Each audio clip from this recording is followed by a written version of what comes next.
کا ساری دکانیں شیشہ دار ہیں۔ تو اللہ فرماتا ہے کہ جو متقی ہے ان کے لیے اگلی دنیا بہت بہتر ہے۔ یہ اس کا کوئی مقابلہ نہیں کہ کروڑ کے مقابلہ میں ایک بھی نہیں اس کو دنیا کو سب کچھ بھی۔ اللہ کے رسول علیہ السلام نے بھی مستورد ابن شداد رضی اللہ فرماتے ہیں آپ نے اس طرح انگلی ڈبوئی پانی میں نکالی، فرمایا میری انگلی کے سرے کو جو پانی لگا ہے سمندر کے ساتھ اس کا موازنہ کرو۔ انہوں نے کہا یا رسول اللہ کون توڑ سکتا ہے یہ کیا ادھر سمندر؟ فرمایا اللہ کی قسم یہ ساری دنیا آخرت کے مقابلے میں اتنی بھی نہیں ہے جتنی انگوٹھے پر لگا یہ انگلی پر لگا پانی۔ مگر یہاں نہیں نا آدمی سوچتا، یہی ہے بس اس کے لیے بے ایمان ہو جاؤ۔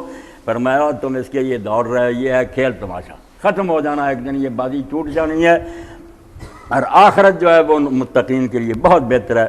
افلا تعقلون، تم کیوں عقل سے کام لیے؟ تمہیں یہ سمجھ کیوں نہیں آتی؟ دکان پر سودا لینے کے جاتے گھومتے پھرتے ہو کہ چوانی کا بھی فرق ہے نا، یہاں سے نہیں وہاں سودا لینا۔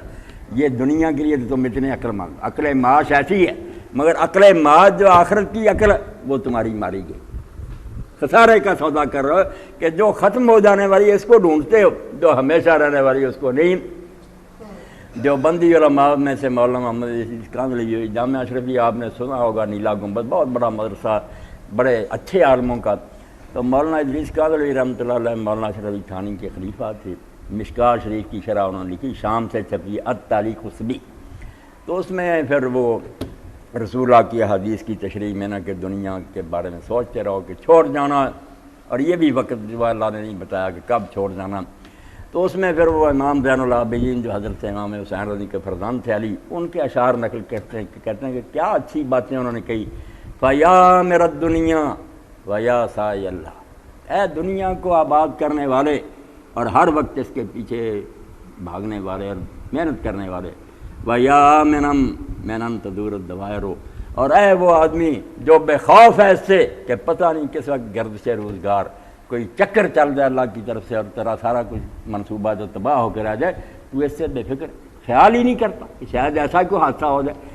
دنیا کے لیے کوشش کر رہا ہے، اس کو ڈھونڈ رہا ہے اور بے فکر ہے کہ کوئی ایسی آفت نہیں آئے گی۔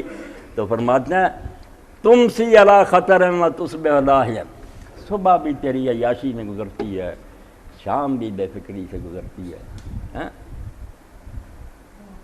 اتدری بماذا لو کرتا تو خاطر، کاش تو سمجھ سکتا اور کبھی یہ غور کرتا کہ تو کیسی جوئے بازی کر رہا، کیسا سودا کر رہا ہے، کیسا جوا کھیل رہا ہے۔ تو خرب ما یبقی و تعمر فانیا، جو فنا ہو جانے والی ہے اس کو تو آباد کرتا، اور جو ہمیشہ رہنے والی ہے اس کو ویران کر رہا۔ تو خرب ما یبقی و تعمر فانیا فلا ذاک موفور ولا ذاک عامر، نہ وہی آباد ہوئی اور نہ یہی پلے رہی، یہ چھوڑ کر چلتا بنا اور وہاں جنگل میں اجاڑ میں چلا گیا۔ اور نیک آدمی سے ایک بادشاہ نے پوچھا کہ ہمارے سامنے جب کوئی قبر کا ذکر کرتا ہم تو یار گھبراتے، آپ خوش ہوتے؟ انہوں نے کہا بادشاہ سلامت آپ کو محلوں میں سے اٹھا کر کسی بیابان میں پھینک دیا جائے تو گھبرائیں گی، اور ایک مسکین کو جنگل سے اٹھا کر محلوں میں لے جایا جائے خوش نہیں ہوگا تو اور کیا ہوگا؟ آپ نے دنیا آباد کی، آگے آپ کا ویران، آپ نے ڈرنا تو ہے ہی، ہم نے اس کو ویران کر رکھا، گزارے کے طور پر یا رہتے ہیں، آگے آباد ہے۔ اس لیے ہمیں تو موت اللہ کی طرف سے تحفہ معصوم ہوتی کہ وہ آئے گی، یہ دنیا چھوڑیں گے، وہاں جا کر عیش و عشرت کی زندگی گزاریں گے۔ یہ ایمان اور یقین پیدا کرنے کے لیے اللہ نے، اس کے رسول نے اور نیک لوگوں نے محنت کی ہے۔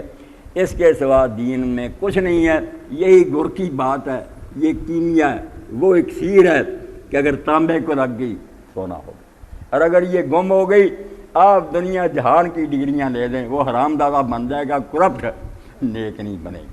جتنا بڑا افسر ہوگا اتنا ہی بڑا ڈاکو، جان لے گا کہ قانون میں یہ رکھ دے، اس طرح لوٹنا نیک نہیں ہوگا۔ نیک بنانے کے لیے یہی ہے، مسے خام کو جس نے کندن بنایا۔ رسول کریم علیہ السلام کی تعریف میں حالی کہتے ہیں نا کہ تانبا تھا، کچا تانبا، عرب کے لوگ، آپ نے سونا بنایا۔ کیا چٹکی لگائی کہ مرنا ہے، خدا دیکھ رہا ہے، صاحب دیکھ رہا ہے۔